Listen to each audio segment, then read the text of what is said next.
السلام عليكم ورحمة الله وبركاته. إن الحمد لله نحمده ونستعينه ونستغفره ونعوذ بالله من شرور أنفسنا وسيئات أعمالنا. من يهده الله فلا مضل له ومن يضلل فلا هادي له. وأشهد أن لا إله إلا الله وحده لا شريك له وأشهد أن محمدا عبده ورسوله. يا أيها الذين آمنوا اتقوا الله حق تقاته ولا تموتن إلا وأنتم مسلمون. يا أيها الناس اتقوا ربكم الذي خلقكم من نفس واحدة وخلق منها زوجها وبث منهما رجالا كثيرا ونساء واتقوا الله الذي تساءلون به والأرحام إن الله كان عليكم رقيبا. يا أيها الذين آمنوا اتقوا الله وقولوا قولا سديدا يصلح لكم أعمالكم ويغفر لكم ذنوبكم ومن يطع الله ورسوله فقد فاز فوزا عظيما. أما بعد فإن خير الحديث كتاب الله وخير الهدي هدي محمد مصطفى صلى الله عليه وسلم وشر الأمور محدثاتها وكل محدثة بدعة وكل بدعة ضلالة وكل ضلالة في النار.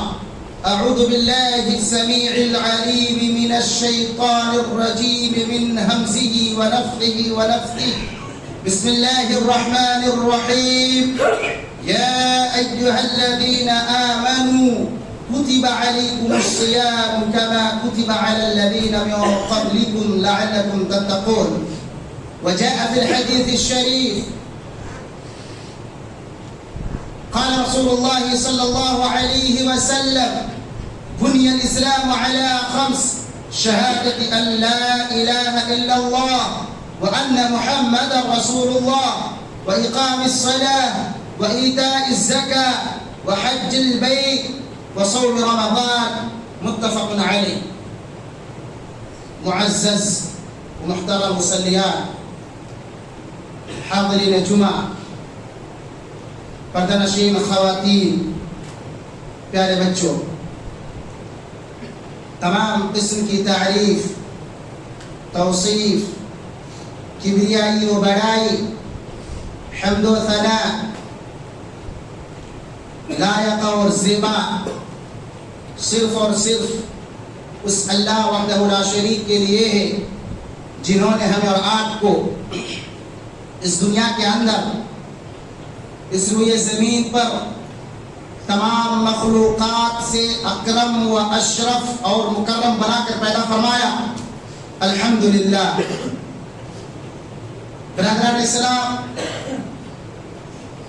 اس روئے زمین پر اللہ سبحانہ و تعالی کے بعد اگر کسی کا مقام، کسی کا جاہ و جلال اور کسی کی نعت خوانی اور اوصاف بیانی جائز اور درست ہے، وہ ہے آمنہ کے لال عبداللہ کا بیٹا جناب محمد رسول اللہ صلی اللہ علیہ وسلم.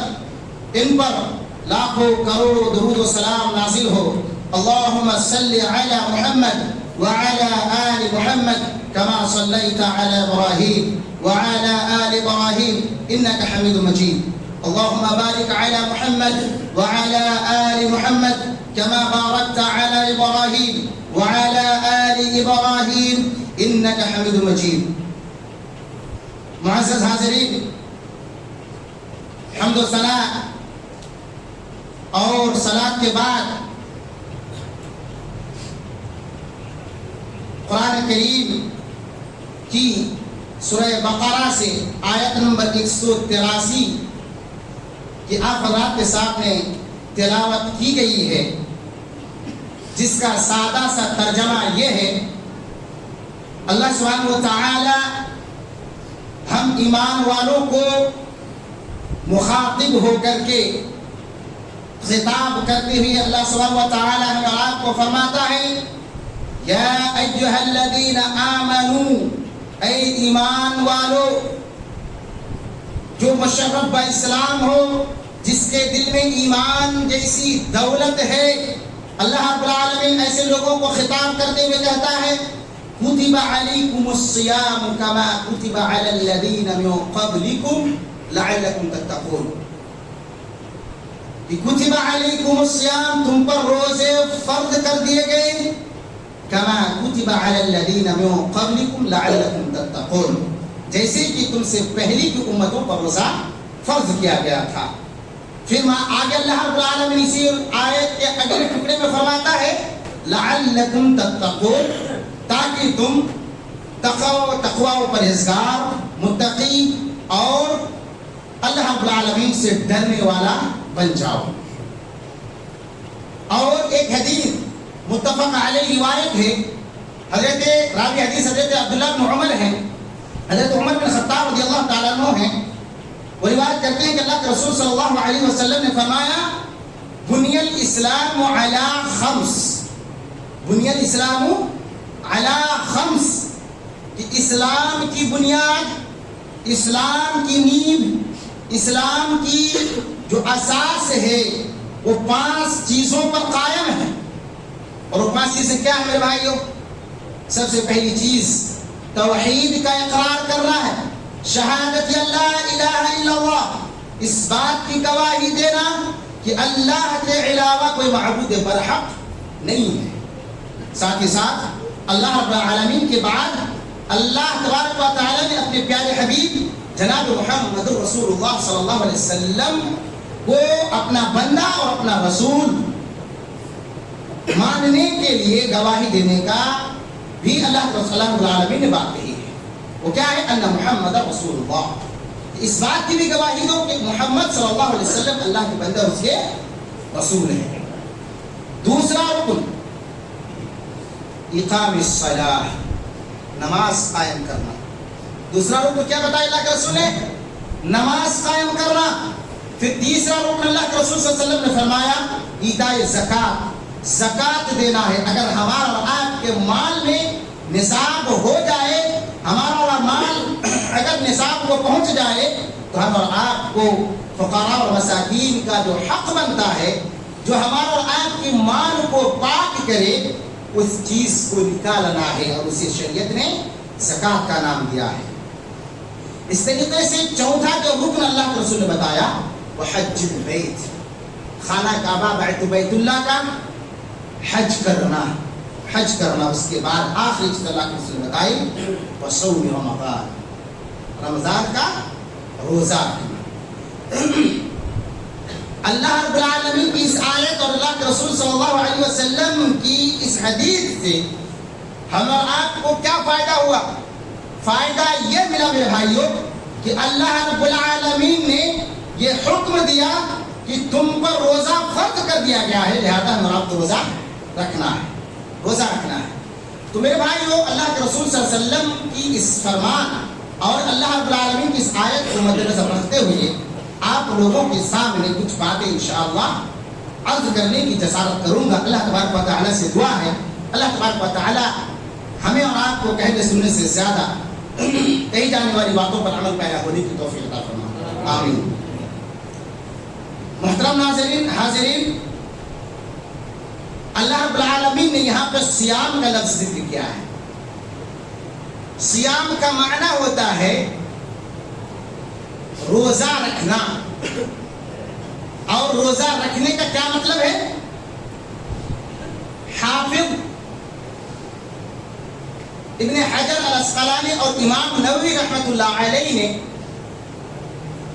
لکھا ہے کہ روزہ رکھنے کا مطلب یہ ہے کہ مخصوص شرائط کے ساتھ، مخصوص شرائط کے ساتھ، مخصوص ایام میں، مخصوص اشیاء سے، یعنی کھانے پینے اور فسق و فجور، لہو لعب کے ارتکاب کرنے اور دن میں جماع کرنے سے رک جانے کا نام کیا ہے؟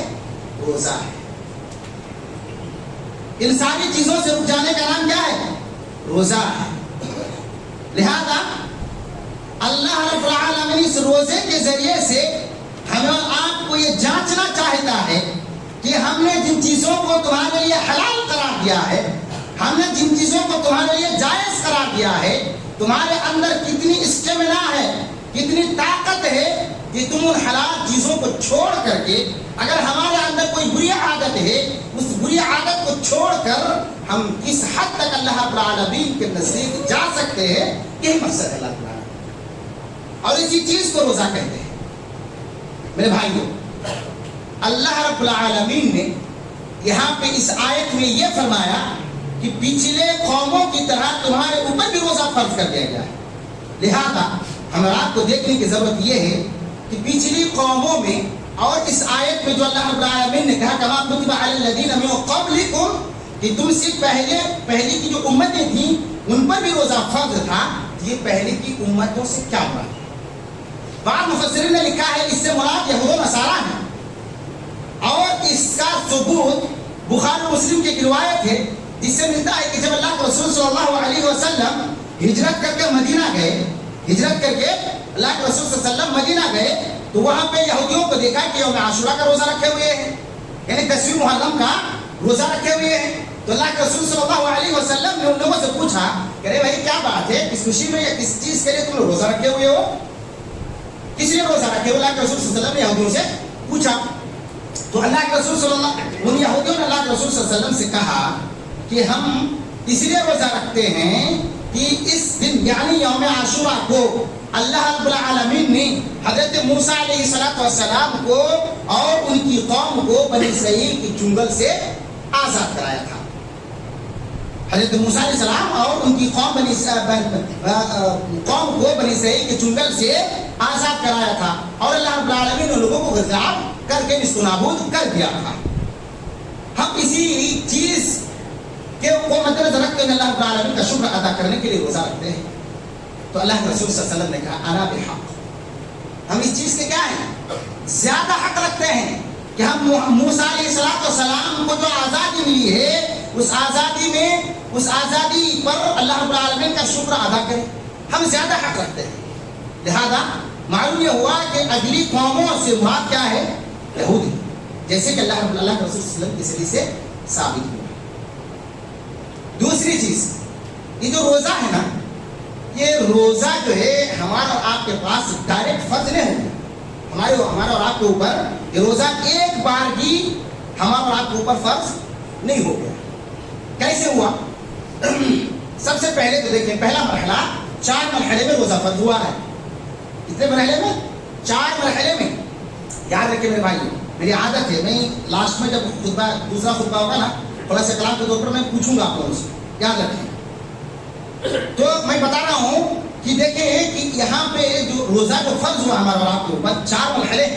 پہلا مرحلہ یوم عاشورہ، یعنی اللہ کے رسول صلی اللہ علیہ وسلم ہر مہینے 3 دن کا روزہ رکھا کرتے تھے۔ پہلا مرحلہ 3 دن کا روزہ اللہ کے رسول صلی اللہ علیہ وسلم رکھا کرتے تھے، اور صحابہ کرام بھی اللہ کے رسول صلی اللہ علیہ وسلم کی اتباع کرتے ہوئے روزہ رکھا کرتے تھے۔ پہلا مرحلہ۔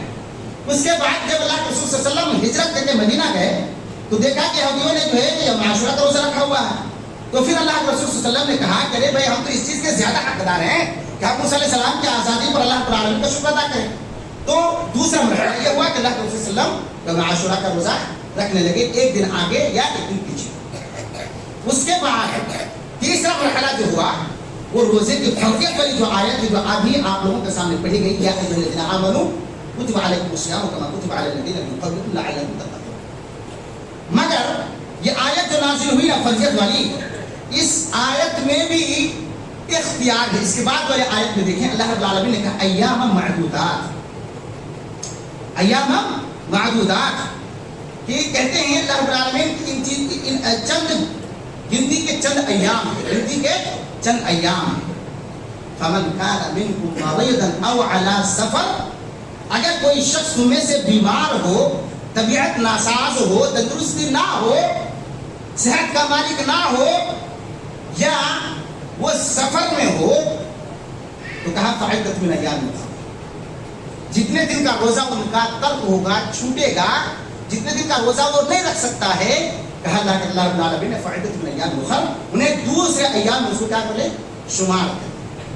پھر آگے اللہ رب العالمین نے کہا کہ وعلی الذین یطیقونہ فدیۃ طعام مسکین، اللہ رب العالمین نے یہاں پہ ایک رخصت دے دی، لہذا تیسرے مرحلے میں لوگ فرض تو ہوا تھا روزہ مگر لوگوں کو اختیار تھا، جو چاہتا تھا رکھ لیتا تھا، جو نہیں چاہتا تھا نہیں رکھتا تھا۔ اور وہ کیا کرتے تھے، لوگوں کو مسکینوں کو ایک روزے کے بدلے میں کھانا کھلا دیا کرتے تھے۔ پھر اللہ رب العالمین نے کہا فمن تطوع خیرا فهو خیر له، اللہ رب العالمین نے کہا کہ اگر کوئی شخص جو ہے زیادہ دینا چاہے تو اس کے لیے زیادہ دینا کیا ہے بہتر ہے۔ پھر کہا وان تصوموا خیر لکم وان کنتم تعلمون، اللہ رب العالمین نے کہا مگر بہتر یہ ہے کہ تم روزہ کرو، بہتر کیا ہے روزہ رکھنا ہے۔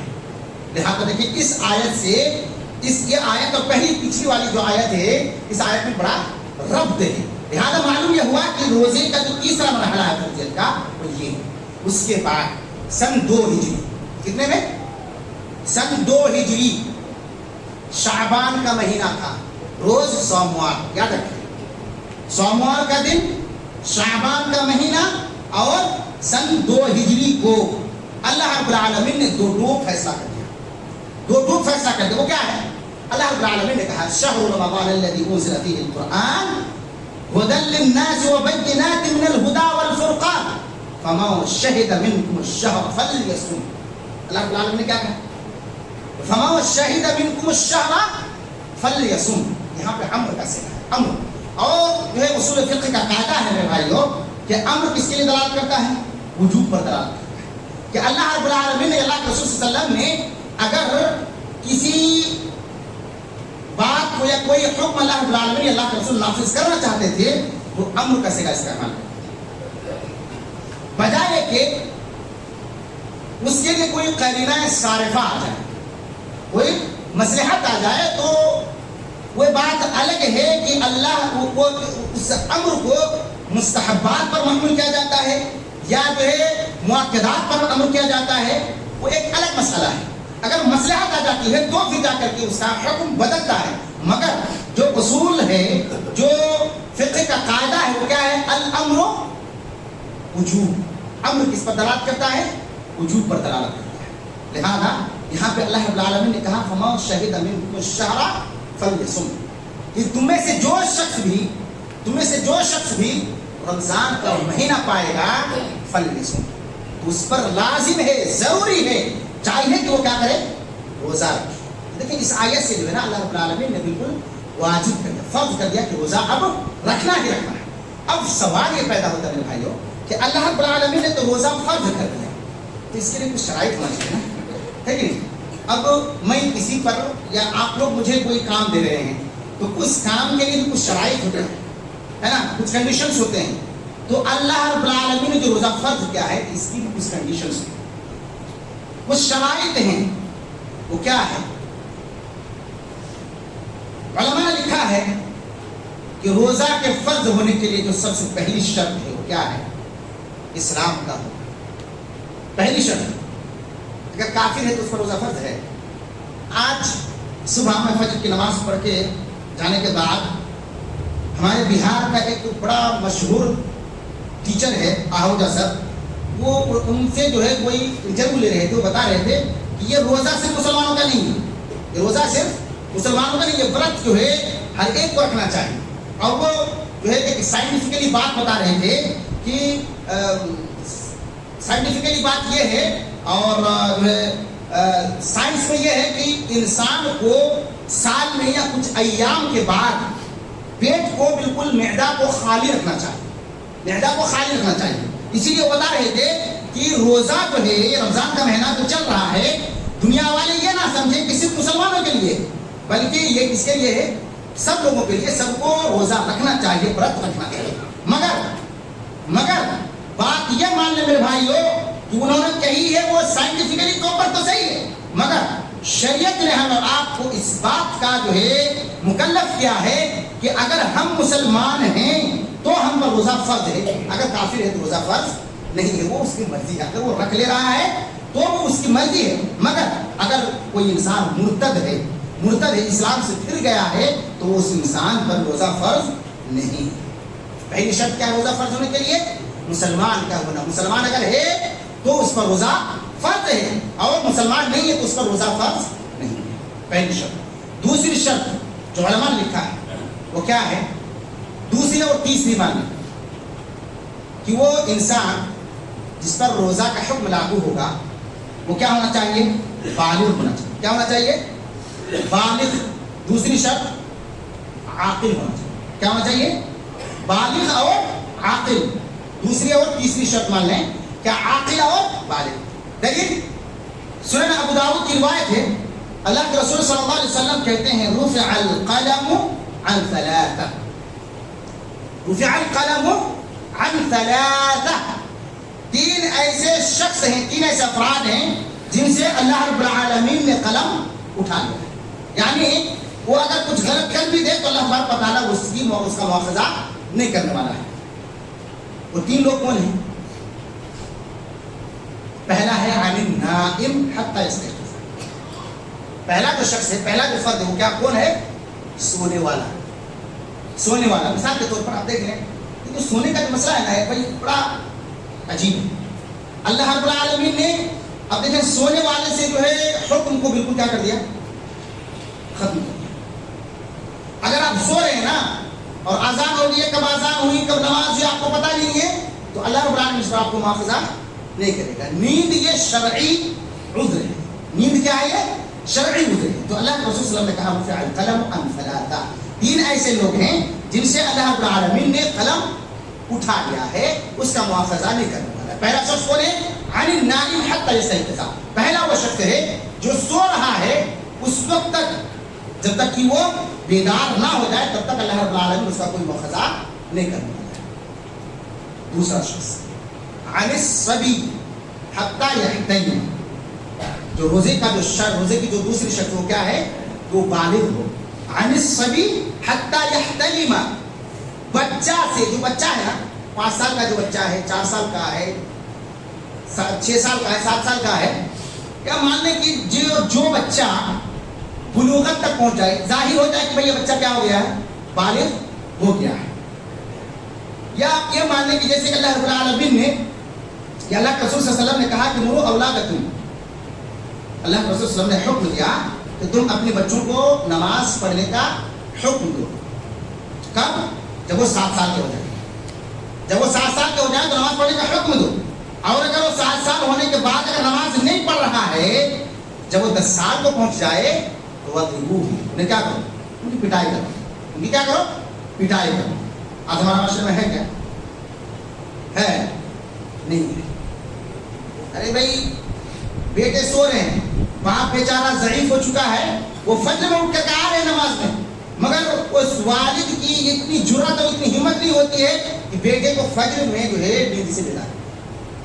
ایسے اولاد ہے بھائی, ایسی زندگی پر جو ہے افسوس ہے کہ یہ ہماری اولاد ہے, اور ہم اس اولاد کو جو ڈانٹ کر یہ کہہ نہیں سکتے ہیں کہ بھائی چلو یہ اللہ کا حق ہے, تمہیں نماز پڑھنے کے لیے جانا ہے. ہم نے اور آپ نے اپنے اولاد کی کیسی تربیت کی ہے, جبکہ اللہ کے رسول صلی اللہ علیہ وسلم نے کہا ہے کل مولود یولد علی الفطرہ, کہ ہر بچہ جو ہے فطرت اسلام پر پیدا ہوتا ہے, پھر اس کے والدین کے ہاتھ میں. فابواہ یحودانہ وینصرانہ ویمجسانہ. ہم اور آپ کیسے والدین ہیں؟ جب اللہ کے رسول صلی اللہ علیہ وسلم نے بالکل یہ اصول بتا دیا ہے کہ والدین کے ہاتھ میں ہے کہ آپ کا بچہ کیسا ہوگا, اللہ کے رسول نے بالکل جو ہے اصول بتا دیا ہے, مگر ہم نے اپنے بچے کو بگڑنے کا موقع. اب بتائیں کہ کیسے ہمارے بچے کو ہم جو ہے یہ ہمت کر سکتے ہیں, جرأت کر سکتے ہیں کہ جب ہم نے 7 سال 10 سال سے اپنے بچے کو نماز پڑھنے کے لیے ساتھ میں لایا نہیں, نماز پڑھنے کا حکم نہیں دیا, تو جب بچے ہمیں کما کر کے کھلا رہے ہیں, جب بچے سمجھ لیں کہ الٹی گنتی شروع ہو گئی ہے کیا, کہ بچے ہماری پرورش کر رہے ہیں, تو اب بتائیے کہ ہم اس بچے کو کیسے ڈانٹ کر کیسے کہتے ہیں نماز پڑھو؟ کر سکتے ہیں؟ نہیں کر سکتے. تو مسئلہ یہ ہے بھائیو کہ یہاں پر اللہ کے رسول صلی اللہ علیہ وسلم نے جو دوسری بات بتائی وہ کیا ہے؟ عن الصبی, بچہ حتی یحتلم, یہاں تک وہ کیا ہو جائے؟ محتلم ہو جائے, بالغ ہو جائے. اس کے بعد جو تیسری شرط اللہ کے رسول نے فرمائی, وہ جو تیسری بات ہے وہ کیا ہے؟ عن المجنون. عن المجنون حتی یعقل. وہ پاگل یعنی ایسا پاگل جب تک کہ وہ کیا نہ ہو جائے، عقل مند نہ ہو جائے. لہٰذا معلوم یہ ہوا کہ روزہ کے فرض ہونے کے لیے پہلی شرط کیا ہے؟ مسلمان کا ہونا. دوسری شرط والد کا ہونا. تیسری شرط کہ وہ کیا ہو؟ عقل مند ہو، تمیز کر سکے کہ اگر ہم نے سحری کھایا ہے تو شام تک، غروب آفتاب تک ہمیں کچھ نہیں کھانا ہے، اور ہمیں جو ہے گالی گلوچ نہیں کرنا ہے، جھگڑا لڑائی نہیں کرنی ہے. اگر انہیں ان ساری چیزوں میں تمیز کر سکتا ہے وہ، تو ایسے شخص کا کیا ہے؟ روزہ فرض ہے. اس کے بعد چوتھی شرط کیا ہے؟ چوتھی اور پانچویں شرط اللہ رب العالمین نے آیت نمبر 183 میں فرمایا، آیت نمبر 184 میں کیا؟ فمن کان مریضا او علی سفر، کہ اگر کوئی شخص بیمار ہے اور سفر میں، بیمار ہے یا سفر میں. لہذا معلوم یہ ہوا کہ اگر ہم اور آپ بیمار ہیں، ہمارے اندر صحت نہیں ہے، ہم تندرست نہیں ہیں، اور تندرستی کا مطلب یہ ہے اور بیماری کا مطلب یہ ہے میرے بھائیوں، وہ دائم المریض نہ ہو. دائم المریض مثال کے طور پر سمجھ لیں کہ کسی کو کینسر ہے، کینسر ہے، تو اب ہم بتائیں کہ کوئی انسان روزہ رکھ سکتا ہے؟ نہیں رکھ سکتا ہے. تو اس انسان سے جو ہے روزہ ساقط ہے اور جو ہے اس کی قضا بھی نہیں ہے. مگر اور ایک جو بیمار ہے وہ کون ہے؟ جو دائم المریض نہیں ہے. مثال کے طور پر وقتی طور پر کوئی بیمار ہو گیا، بخار ہو گیا، سردی زکام ہو گیا، یا پیٹ کا درد ہے، یا پتھری کا بیماری ہے، پتھری کی بیماری ہے، کچھ ہے، تو ایسے شخص پر چونکہ یہ دائمی بیماری نہیں ہے، یہ وقتی طور پر ہے، تو اس کی بھی تین شکلیں، تین صورتیں جو ہے علماء نے لکھا ہے. پہلی صورت یہ ہے کہ اگر اس انسان کو تکلیف ہو رہی ہے، مثال کے طور پر کوئی ایسی بیماری ہے کہ کوئی انسان اگر صبح صبح خالی پیٹ اگر دوائی نہ کھائے، یا 3 مرتبہ ڈاکٹر نے اسے جو ہے لکھا ہے کہ 3 مرتبہ اسے دوائی لینی ہے، اگر دوائی نہیں لے گا تو اس کو نقصان ہوگا، تو وہ انسان سے بھی روزہ ثابت ہے. مگر اس کا کیا ہے؟ جب وہ بیماری صحیح ہو جائے تو اس کو قضا کرنی ہو. قضا کیا کرنی؟ روزے کو پورا کرنا تو دوسرا جہاں میں اس کو پورا کرنا ہو. اور جو دائم المرض ہے جو بتایا گیا، اس کے لیے کیا ہے؟ وَعَلَى الَّذِينَ يُطِيقُونَهُ فِدْيَةٌ طَعَامُ مِسْكِينٍ، کہ جو ہے ہر روزے کے بدلے ایک مسکین کو کھانا کھلانا ہوگا. اب کھانا کھلانے کی ایک شکل، 2 شکلیں علماء نے لکھا ہے. پہلی شکل یہ ہے کہ یا تو یہ کرے کہ جو مہینے کی جو راشن ہے اس کو اکٹھا کرے، جمع کرنے کے بعد کھانا پکا کر لوگوں کو، مسکینوں کو بلا کر ایک دن اس کی دعوت کر دے. ایک صورت ہے. دوسری صورت یہ ہے کہ یا تو پھر روزانہ جو ہے نا، روزانے کی جو راشن ہے کہ آدمی جتنا کھا سکتا ہے اس کے بقدر وہ پیک کر کے کسی مسکین کو روزانہ دے دے. اچھا، اس طریقے سے جو چیز بتائی گئی کہ وہ سفر میں ہے، یہ بیمار کے تعلق سے، سفر کے تعلق سے کہ اب سفر کا اطلاق کہاں تک کریں گے، سفر کا اطلاق کہاں تک کریں گے. تو کہتے ہیں کہ عرف عام میں جسے سفر کہا جاتا ہے، عرف میں جسے سفر کہا جاتا ہے. مثال کے طور پر مان لیں کہ 10 گھنٹے کا راستہ ہے، ہم جا رہے ہیں اور ہمارے جو ہے اتنی سہولت نہیں ہے کہ ہم اس میں روزہ رکھ سکتے ہیں. یا یہ کہہ لیجیے کہ لفظ میں کہ عرف میں جسے سفر کہا جاتا ہے اسی کو کیا کہتے ہیں؟ سفر کہتے ہیں. مگر میرے بھائی کو دیکھ لیں کہ کچھ لوگ ہوتے ہیں نا کہ روزہ نہیں رکھیں گے، اس طرح سے کیا کرتے ہیں، کہتے ہیں رمضان کے میں چلو یہ رمضان میں چلتے ہیں سفر کے لیے، ادھر کام بھی ہو جائے گا، ہماری بزنس بھی ہو جائے گا، تجارت بھی ہو جائے گی، اور ہم روزہ بھی نہیں رکھنا پڑے گا. تو ایسے لوگوں کے لیے یہ رخصت نہیں ہے.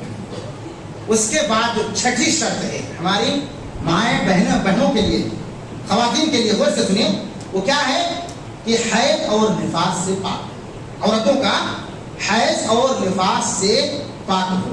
دلیل بخاری کی روایت ہے، اللہ کے رسول صلی اللہ علیہ وسلم کہتے ہیں الیس اذا حاضت لم تصلی ولم تصم، قلنا بلا فذلك نقصان دینها.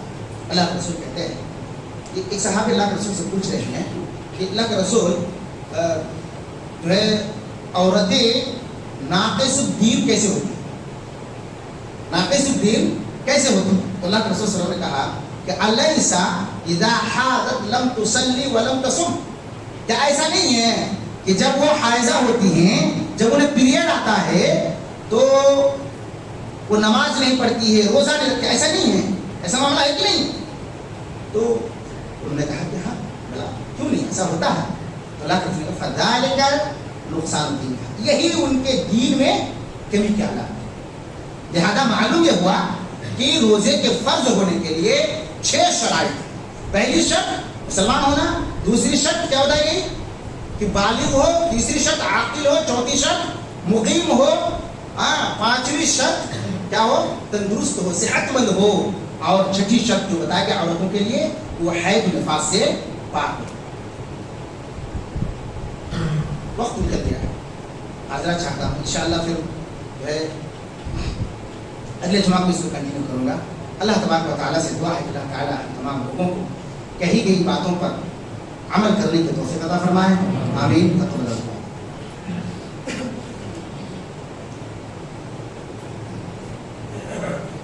الحمد لله وكفى وسلام على عباده الذين اصطفى، اما بعد فاعوذ بالله من الشيطان الرجيم، بسم الله الرحمن الرحيم، وذكر فان الذكرى تنفع المؤمنين۔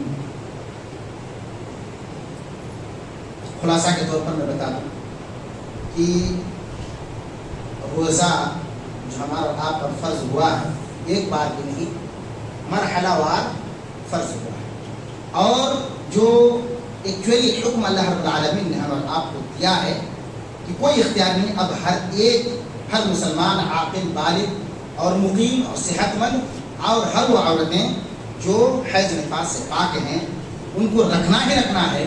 وہ سن 2